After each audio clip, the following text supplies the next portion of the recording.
Salut Internet, je suis Tyrone Yann Carter, Social Media Manager. Aujourd'hui, nous sommes du côté de Ombré avec l'un des meilleurs groupes de Port-Gentil. Les hommes ne sont plus à présenter, je suis avec Fils de K et Monsieur Snowdy.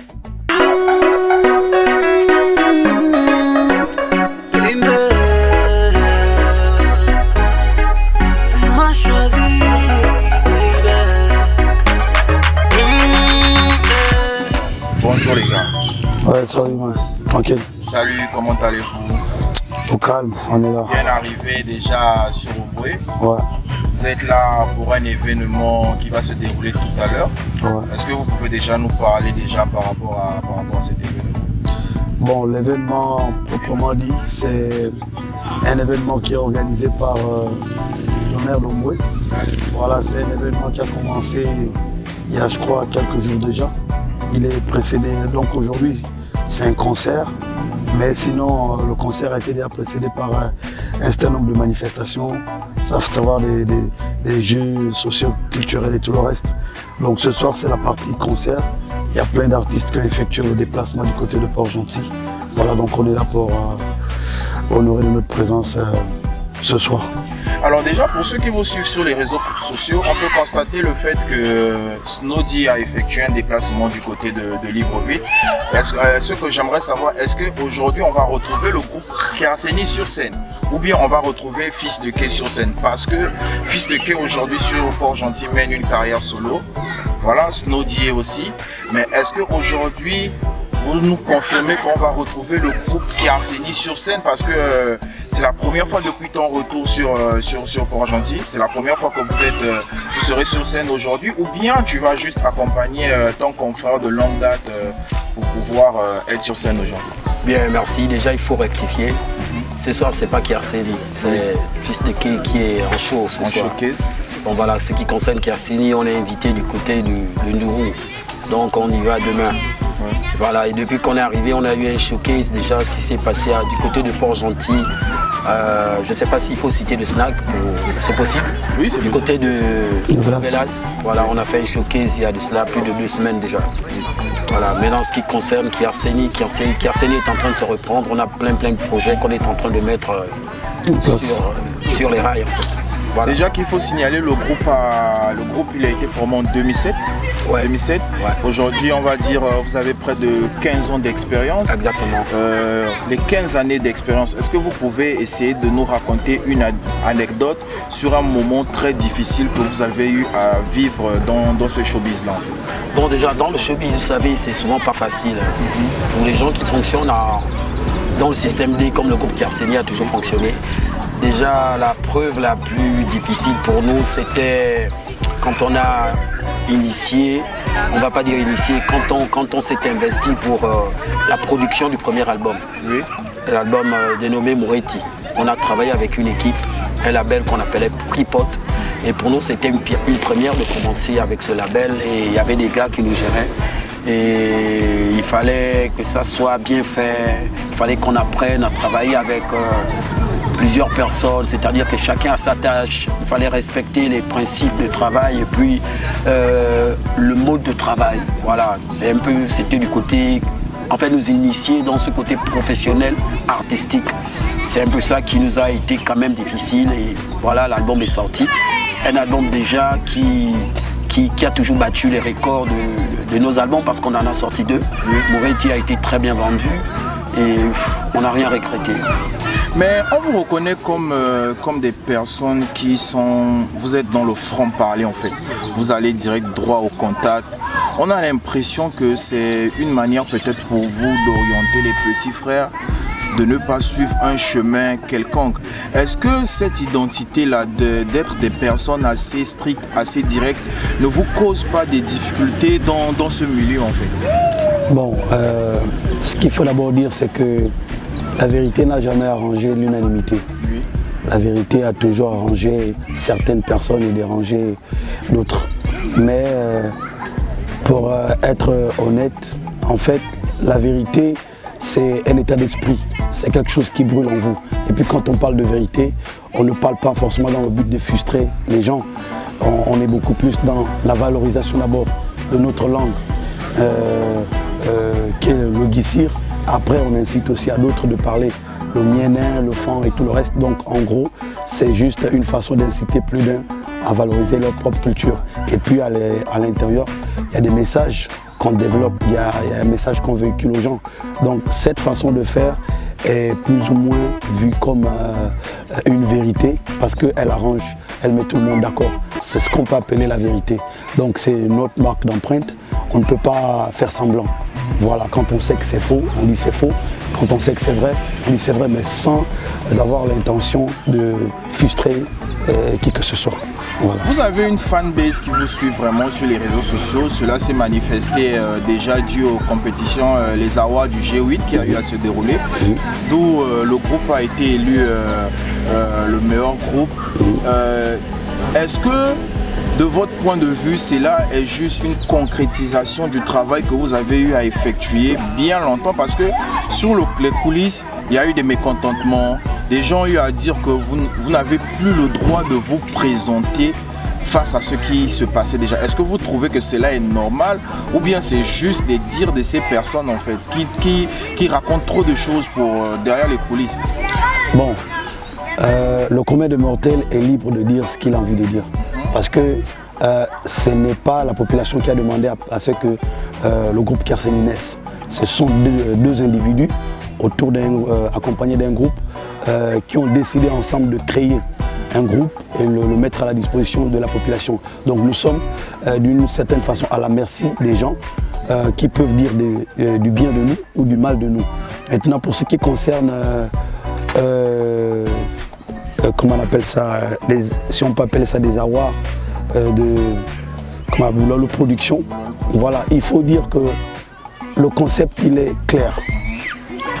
Le concept il a été basé sur le nombre de votants, d'accord? Ça n'a pas été basé sur l'actualité d'un artiste ou d'un groupe. On a dit, c'est lui qui remporte le plus de voix dans une catégorie, remporte le trophée, d'accord?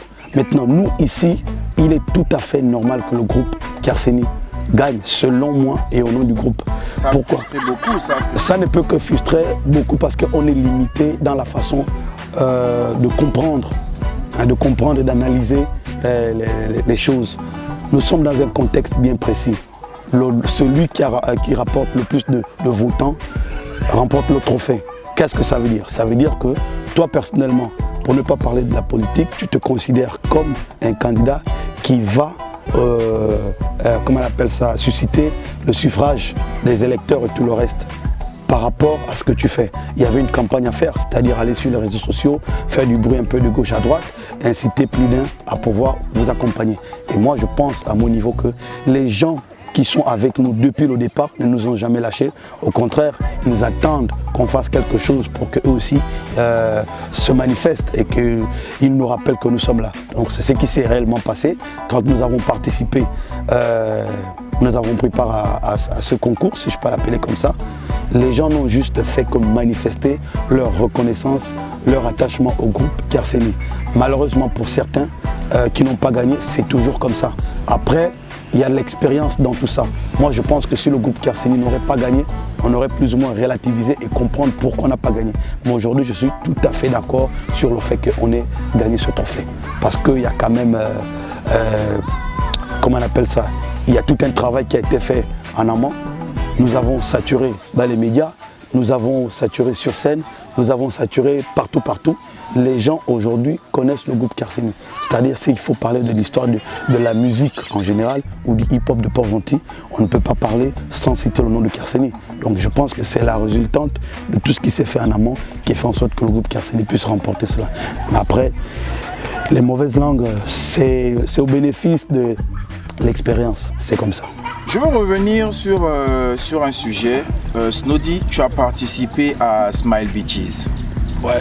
Après le projet Smile Beaches, qu'est-ce qui s'est réellement passé? Parce qu'après ce projet, on s'est rendu compte que c'est parti en vrille, c'est parti en frappe.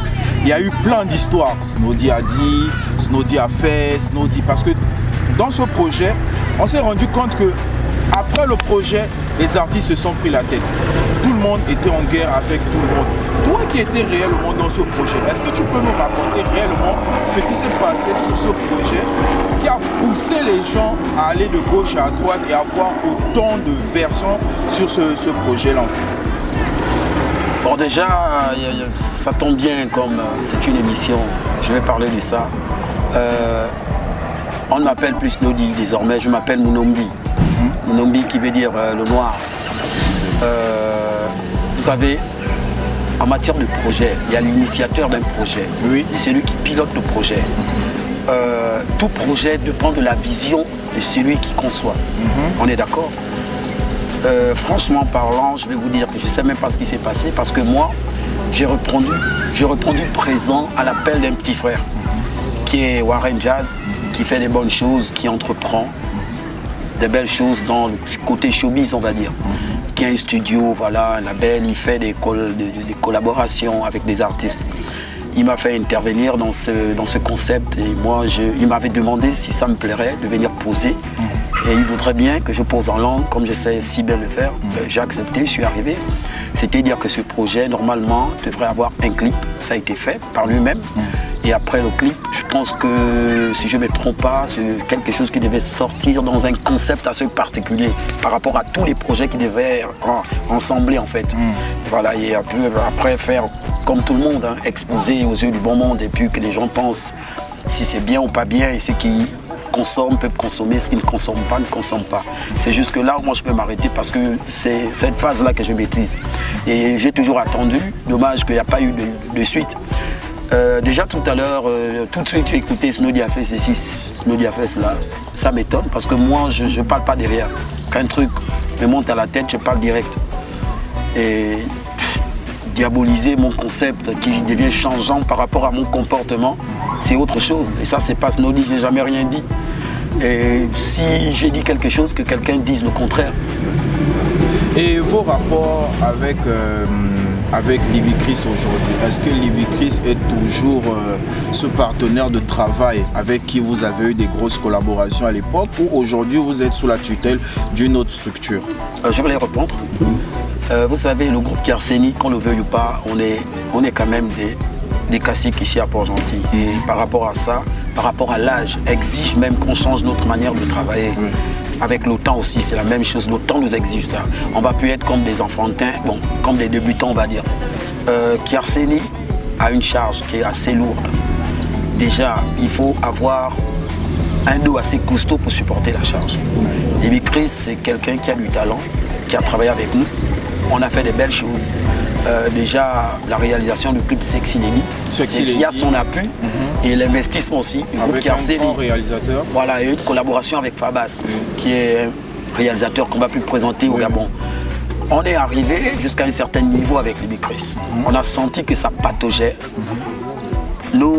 C'est-à-dire nos besoins étaient stagnés pendant qu'on avait une vision assez large. Voilà, on est à 10, on a un point de 10 et après on s'arrête à 3 ou à 4. On dit on perd du temps si tu es assez occupé parce qu'il a plein de boulot, il faut le dire. Et on a vu que vraiment le frère ne pouvait pas porter ça. Et voilà, le bateau s'est arrêté là où il s'est arrêté. Mais on a toujours nos rapports, on a des bons rapports. Office d'agent, si Libicris peut jouer ce rôle, il n'y a pas de souci. S'il a un concert qui peut caler pour Kiarseni, on est toujours partant.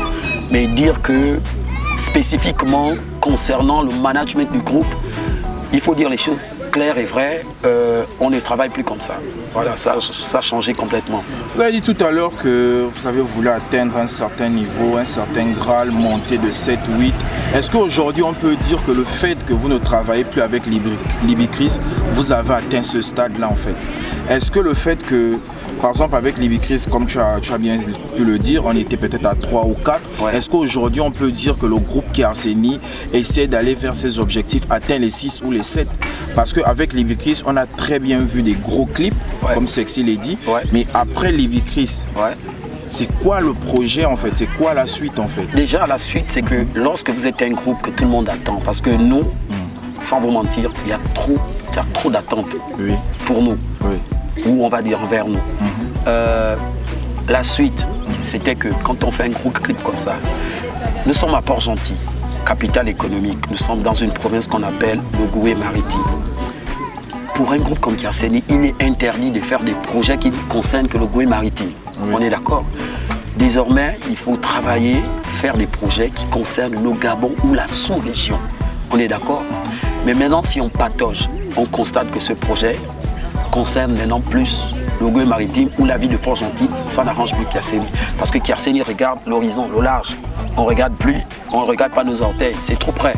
Donc c'est un peu dans ce concept-là en fait. Maintenant, concernant Kiarseni directement, on a fait retraite en fait. Retraite pour mieux réfléchir, mieux analyser comment il faut revenir. Et c'est sur ça qu'on est en train de travailler. On a des gros projets qui arrivent. Ok. Vous chantez plus ou moins souvent en langue. Est-ce que vous visez l'international aujourd'hui? Est-ce que le fait de chanter en langue ne vous limite pas ou limite pas juste votre musique au Gabon juste ou à Port-Gentil en fait? Foot à crédit, waouh! Achetez votre crédit Move ou Libertis par Airtel Money. Composez étoile 150, étoile 3, étoile 10, dièse, code commerce, FOOTA, montant, référence de votre numéro Move, iLibertis, mot de passe Airtel Money. Foot à crédit, waouh!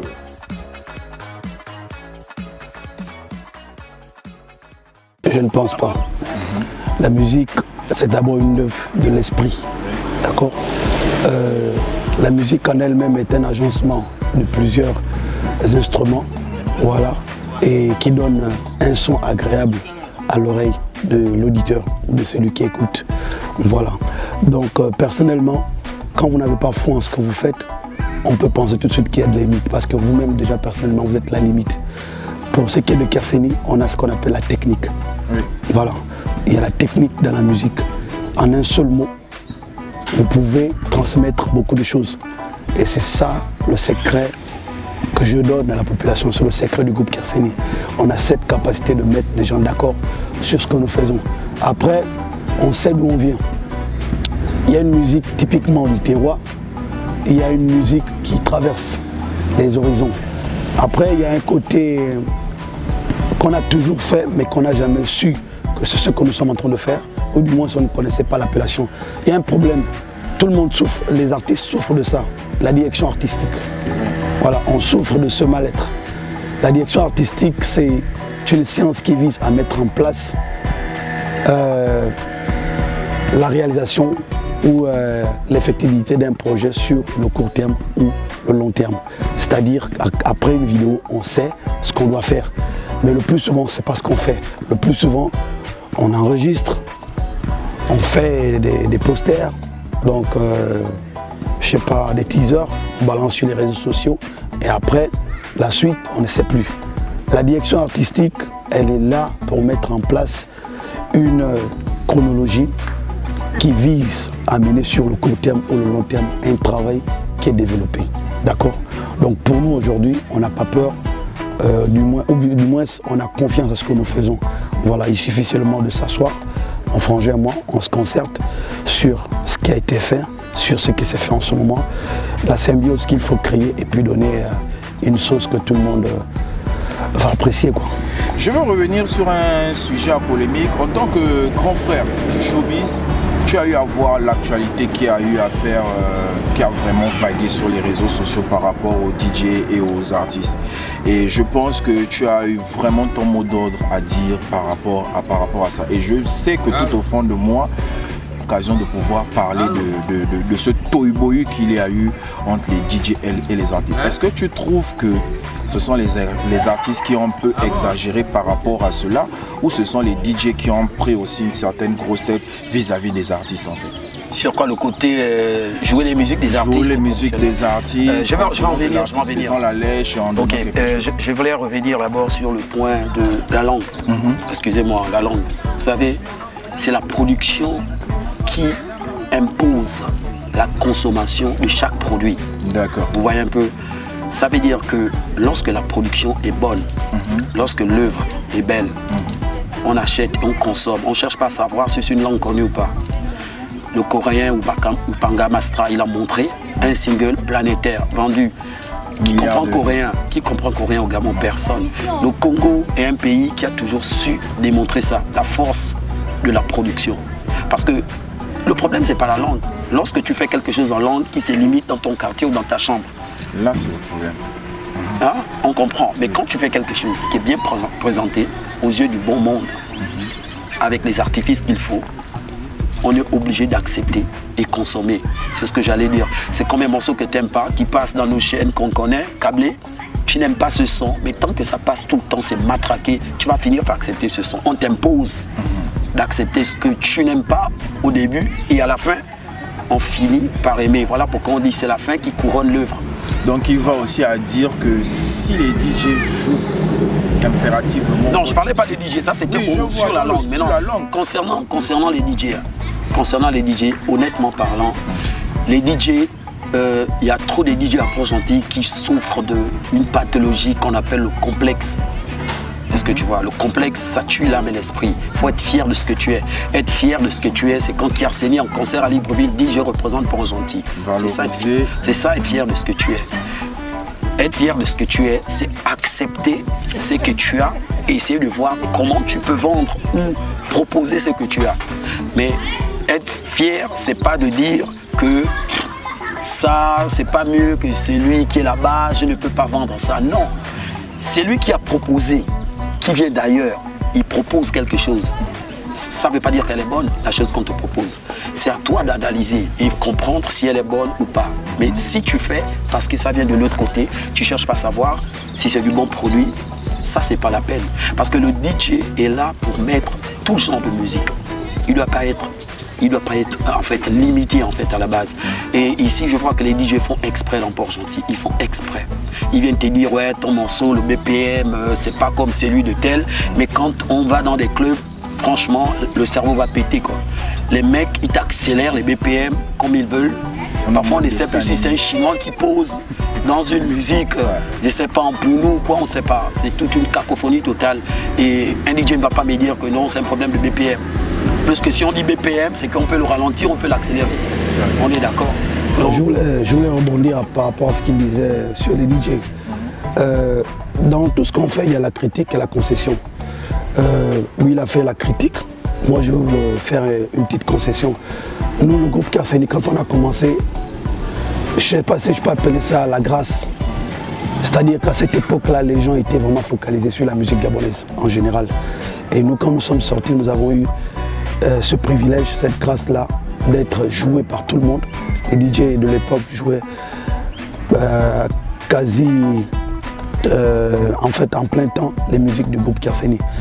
Les bars, et à l'époque, il n'y avait pas encore des boîtes de nuit, des snacks partout. À l'époque, c'était les bars et les boîtes de nuit, pas des snacks. Voilà. Mais il n'y avait pas un maquis qui ne jouait pas la musique de Kiarseni. C'était le témoignage d'un travail bien abattu. D'accord? Ça voudrait dire aussi qu'il y a une remise en cause dans les deux parties. Le DJ est un travailleur qui répond à des demandes d'un environnement propre à lui. D'accord? C'est technique ce que je dis. Et puis, l'artiste lui-même aussi doit penser sur la qualité de travail qu'il a à fournir. Moi, je pense qu'il y a aussi un peu de va-vite dans notre showbiz, pour ne parler que des artistes urbains. Il y a un problème dans le showbiz. Pourquoi? Parce qu'il y a un travail de fond. Je ne veux pas trop empiéter sur le travail des DJ, parce que je sais que le DJ veut aussi jouer la qualité. Après, c'est des cas isolés quand on parle des gars qui passent leur temps à accélérer les BPM et tout le reste. Ça, c'est parfois dans les snacks qui ne se respectent pas. Mais pour les grands snacks, pour ne pas citer les noms, que nous avons fréquentés, il y a de la bonne musique. Certes, on ne joue pas toutes les musiques d'époque, mais il y a quand même en passant une musique d'époque qu'on écoute. Mais ça, c'est lorsqu'un artiste s'est fait distinguer parmi tant d'autres. Donc ça voudrait dire que nous, les artistes aussi, à notre niveau, quand on travaille sérieusement, qu'on propose un travail de qualité, que ce soit sur les réseaux sociaux, que ce soit sur le plan physique, les DJ n'auront qu'à suivre ce qu'on fait. C'est à ce niveau que se situe le complexe. Le DJ, excusez-moi pour l'expression, comme une demoiselle, il joue ce qui a la tendance. D'accord? Après, il y a des concepts. Mais ces concepts-là passent par ce qu'on appelle des masterclass. Il faudrait que les DJ apprennent à se retrouver entre eux pour dire par exemple que bon écoutez, si on est fier de la musique du pays, il faudrait qu'on ait une politique où on joue 80% ou 60% des musiques gabonaises et le reste c'est la musique étrangère. Ça c'est des politiques que les DJ peuvent se donner entre elles-mêmes. Bien sûr dans le cadre d'une masterclass.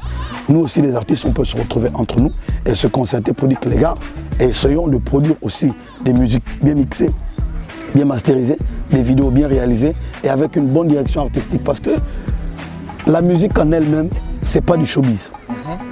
C'est de l'art qu'on fait. Mais lorsqu'on est rentré dans du showbiz, comme disait Snody, il y a maintenant tout un arsenal d'artifices qu'on met en place. C'est du marketing qu'on fait. Quand il n'y a pas du marketing autour du travail que vous faites, vous passez inaperçu. Et là, on peut penser que les gens sont contre vous ou on ne vous aime pas. Non, c'est parce qu'on ne peut pas prendre le risque de proposer aux autres quelque chose qui n'arrange pas tout le monde. Et on peut perdre en crédibilité. Donc je pense que les torts sont partagés. Nous les artistes, nous avons notre part de responsabilité. Nous devons travailler de telle sorte que les gens aient envie de nous publiciter ou bien nous publier partout. Mais les DJ aussi doivent comprendre qu'il en va de leur patriotisme à jouer les musiques de leur pays. Parce que si vous allez, j'étais avec un ami hier là, on était dans un bar congolais, le propriétaire lui-même c'est congolais, ça ne jouait que de la musique congolaise. C'était pas dérangeant pour tout le monde parce qu'à la base, la musique, le Congo, le Gabon ne faisait qu'un seul pays à l'époque, donc on chantait pareillement. Mais aujourd'hui, nous sommes dans l'univers de l'originalité, donc on veut faire la promotion de la musique gabonaise. Mais c'est quand même aberrant de savoir que c'est un Gabonais qui met une clé où il n'y a que des musiques congolaises dans un pays qu'on appelle le Gabon. C'est un exemple, c'est pas la guerre, mais c'est juste pour dire que les autres sont fiers de leur musique et pas nous. Voilà. Parler de promotion de la musique gabonaise, qui dit promotion de talent. Ouais. Et aujourd'hui, les collaborations que vous avez par exemple au niveau de Port-Gentil, on voit déjà que vous êtes langue, vous valorisez la langue, la marque que vous portez, elle est de vous-même. Concernant les collaborations, parce que quand on voit en termes de qualité vidéo, vous visez toujours l'extérieur, où vous avez quasiment plus ou moins fait les choses avec les réalisateurs de l'extérieur. Alors que dans la localité de Port-Gentil, nous avons aussi des réalisateurs. Pourquoi pas vous, en tant que grand frère, de permettre aussi à ces petits frères qui sont réalisateurs de pouvoir évoluer avec vous au même titre que ceux qui sont à l'extérieur, vu comme vous êtes en train de parler des DJ. Bon, déjà à la base, il faut dire que nous, Kerseni, par exemple, on dit ce qu'on fait et on fait ce qu'on dit. D'accord ? Peut-être pas 100%, mais vraiment on fait ce qu'on dit, on dit ce qu'on fait. D'accord? D-Loc, le patron de Squad Killer, je pense que nous avons tourné une vidéo, le titre c'est Limbunga. D'accord? C'est un jeune entrepreneur dans le monde de l'audiovisuel qui est venu auprès du groupe Kerseni et a dit, les gars, moi je veux travailler avec vous. D'accord? Par l'entremise de Snody qui me parlait de D-Loc depuis. Qu'est-ce que l'on a fait? On a vu le travail qu'il faisait. C'était un travail plaisant. En ce moment-là, à Libreville, on parlait de FNG, on parlait de Lamage, on parlait de tout le monde, des Fabas. On aurait pu aller à Libreville, tourner avec ces gars-là. Mais sans complexe, on a dit, il y a de la qualité maintenant au niveau de Port-Gentil. Parce qu'il y avait un problème de qualité visuelle au niveau de Port-Gentil. Je ne vais pas citer les noms, mais vous-même, vous connaissez qu'avant l'avènement de D-Loc et de Liquide dans le domaine de l'audiovisuel, il y avait un problème de qualité chez nous. Il y avait trop de vidéos à revoir. Mais quand on a vu la qualité de D-Loc, on a tout de suite décidé de travailler avec lui. Quand on a terminé de travailler avec D-Loc, ensuite on a enchaîné avec Liquide, le clip Ndongi. C'est juste pour dire que nous, à notre niveau, on sait valoriser la qualité. On sait valoriser la qualité. Et maintenant, pour parler des collaborations avec les jeunes, vous savez, c'est rendre un mauvais service d'aller prendre quelqu'un qui ne sait même pas qu'on est en train de venir le prendre et l'amener dans un univers. Parce que s'il fait quelque chose là-bas, il vous dira que non, c'est vous qui m'avez amené, ce n'est pas moi. Il faudrait qu'on sente la disponibilité chez un jeune à vouloir travailler avec le groupe Kerseni ou un autre groupe ou d'autres artistes. Parce que quand il vient, il est tout de suite soumis. Il est à l'écoute de ce qu'on lui dit. Il y a plein de petits qui sont là. On ne peut pas prendre à sauver des gens pour le plaisir qu'on va produire quelqu'un. Non, on ne produit pas les gens aussi pour le plaisir de produire. Si vous-même, vous savez que vous avez beaucoup de choses à gérer, que vous n'avez pas le temps de produire quelqu'un, si vous avez juste un créneau, donnez-lui le créneau, dites-lui que, écoute, appelle tel numéro, on va te rendre service là-bas. Mais si vous ne pouvez pas produire, ça ne vaut la peine d'embrigader des gens, les faire signer des contrats remplis de beaucoup de phrases. Et après, demain, c'est pour dire que voilà, je t'ai signé Kerseni, mais je n'ai rien eu. Nous, on ne peut pas prendre ce risque-là. Voilà. Ouais, ce que je voulais dire, c'est que s'il y a des projets qui vont sortir désormais, on va s'essayer ailleurs, ce sera peut-être des projets de l'avenir. Parce que Kerseni a travaillé à 99% avec les Port-Gentil. Nos musiques, notre premier album, ça a été fait chez Franck Labasse avec Mark 3 Beatmaker, qui a été notre producteur. Notre deuxième album, on a travaillé avec ProSoft et Mel Record, qui est Fred Santé, Ndongi. Et tous nos clips, on va dire le 3 quarts, 99% des clips du groupe Kerseni ont été réalisés par des Port-Gentil. Il n'y a que Sexy Lady qui a été fait par un libre-blois. Sexy lady, nos cœurs ont ses raisons. Je vais te donner ma vie. Je vais te donner ma vie. Je vais te donner ma vie. Je vais te donner ma vie. C'est vrai que sans cacher, maintenant Kerseni, ce qui va sortir, on va dire clair, c'est pas sûr que ça va se faire ici, on va s'essayer ailleurs. Ailleurs de l'international? Ouais, ça peut être, je sais pas, au Cameroun, au Congo, pourquoi pas, même à Libreville, on va le faire. Plus que 99%, comme je disais, ça a été fait à Port-Gentil. On peut aussi aller à Libreville, au Cameroun, et essayer. Ok, on va le faire. Et si vous avez vraiment un mot de fin à dire à nos petits frères, aux petites sœurs qui vous suivent sur les réseaux sociaux, quel serait ce mot de fin pour pouvoir permettre à ces jeunes-là qui croient en vous, mais qui n'ont pas, par exemple, cette capacité-là d'être devant la scène ou qui ont envie de faire comme vous, en fait? Qu'est-ce que vous pouvez leur dire? Bon, moi personnellement, j'ai envie de m'inscrire dans la logique de celui qui n'est pas un donneur de leçons. Nous sommes tous des autodidactes dans cet univers-là. Il n'y a pas une école dans laquelle le groupe Kerseni est allé, si ce n'est que l'école de l'expérience. Parce que ce n'est que dans certaines structures, en l'occurrence Freeport, où nous sommes passés, que nous avons acquis de l'expérience. Et avec le temps, ça nous a bonifié.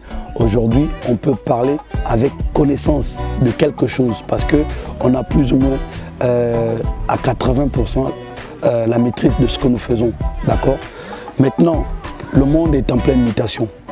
Je suis sûr que tout le monde fait forcément une mise à jour par rapport à ce qu'il a à faire. Donc, je ne peux pas dire quelque chose forcément aujourd'hui, en guise de conseil, qui va forcément cadrer avec les réalités d'aujourd'hui. Mais dans l'ensemble, personnellement, j'ai envie de dire juste aux artistes que sachez bien que lorsque vous décidez de vous ériger en artiste, ce n'est pas le peuple qui vous a demandé de le faire. C'est vous-même. Ça veut dire qu'il y a une vocation en vous.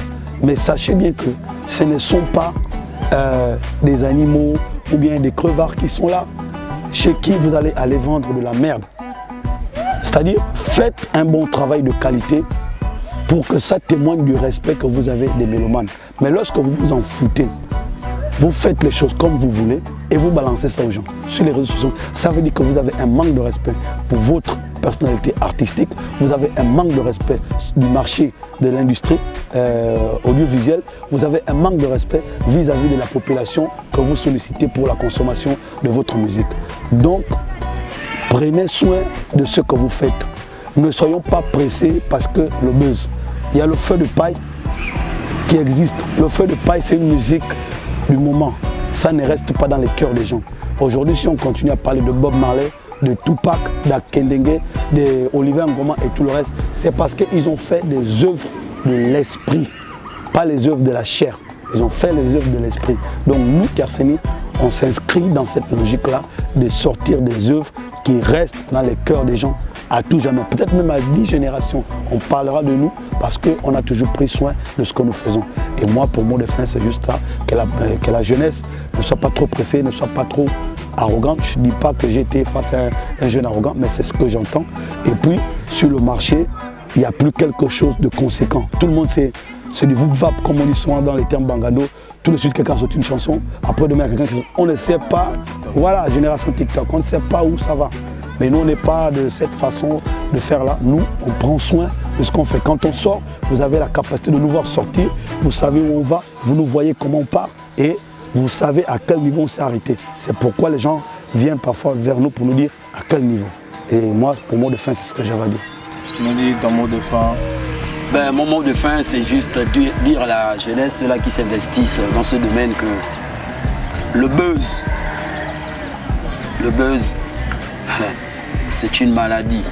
Et c'est pas bon de souffrir du buzz. Parce que lorsqu'on a dans la tête qu'on veut se faire du buzz, la musique, précisément, ne fonctionne pas avec.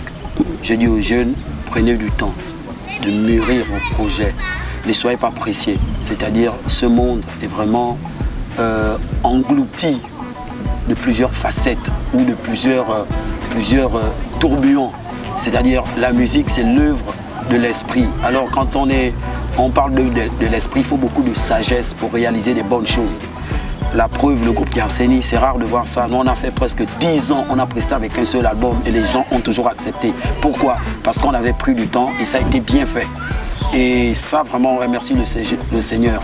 Et ces jeunes-là qui vont au studio juste parce qu'ils veulent se faire des vues, ben, les vues payent. Mais au Gabon, je ne sais pas encore qui vit avec les vues. Parce que tout le monde sait ça, j'ai 1 million de vues, ok, 1 million de vues. On prend tous les taxis avec 1 million de vues. On mange à la cafette avec 1 million de vues. Donc, à un moment donné, il faudrait qu'on relativise. Si tu as 1 million de vues, il faut tous les mécanismes. Il faut que ça soit bien fait parce que tu en bénéficies. Parce qu'ailleurs, ce sont les millions de vues qui rendent riches. Et je voulais revenir en disant qu'on se plaint des droits d'auteur. Moi, je vais dire précisément, désormais, il y a la possibilité de bénéficier de nos droits. Faisons tout. Il y a des plateformes qui sont ouvertes. Il y a le streaming qui paye et il y a ces vues qui peuvent nous payer. On ne va pas attendre l'État. L'État se réveille souvent trop tard, ça je le dis. L'État se réveille souvent trop tard. Nous les artistes, on doit se prendre en main. Se prendre en main, c'est réfléchir comment il faut faire. Installer un mécanisme qui peut faire en sorte qu'on en bénéficie directement sans passer par l'État ou sans entendre un intermédiaire. Parce que qui attend l'État attend sa mort. C'est comme ça au Gabon ou en Afrique. C'est mon mot de fin. Je voulais rebondir sur quelque chose. En fait, dans le showbiz, ça c'est quelque chose de complémentaire. J'ai constaté aussi personnellement que s'il y a un véritable problème dans le game, comme on le dit souvent, c'est parce que tout le monde ne porte qu'une seule casquette. On n'est que des artistes. Nous savons qu'un artiste n'attend que chanter, recevoir son cachet, faire de nouvelles chansons. Ce n'est plus ça. Nous devons aussi chercher à nous ériger en tant que producteur, en tant que manager, en tant qu'acteur événementiel, parce qu'en ce moment, le terrain, il est carrément vide. Il est à plat. Il est à plat. Tous nos anciens qui étaient derrière les plateformes, les bips et tout le reste et tout machin, ils sont forcément passés tous à autre chose. Donc il n'y a plus quelqu'un qui va organiser un spectacle alors que l'artiste n'entend que prester. Mais si l'artiste se dit qu'il va rester qu'artiste jusqu'à la fin de sa vie, il ne veut pas embrasser un autre corps de métier dans ce domaine-là, personne ne fera quelque chose pour lui. Donc nous devons comprendre aujourd'hui que pour que les manettes, pour que les choses puissent avancer, il faudrait qu'on tue aussi une partie de nous pour essayer d'être derrière les manettes et soutenir aussi la nouvelle génération. Chers internautes, j'étais avec le groupe Kiarseni. Désormais, vous savez ce qui se raconte sur eux, ce qui se dit au quartier, derrière les maisons. Nous avons essayé de poser les questions pour mieux connaître le groupe, pour mieux connaître déjà les personnes et les personnages. Donc, on se dit comme ça, rendez-vous à très bientôt et bonne fête de l'indépendance au groupe Kiarseni. Merci. Salut.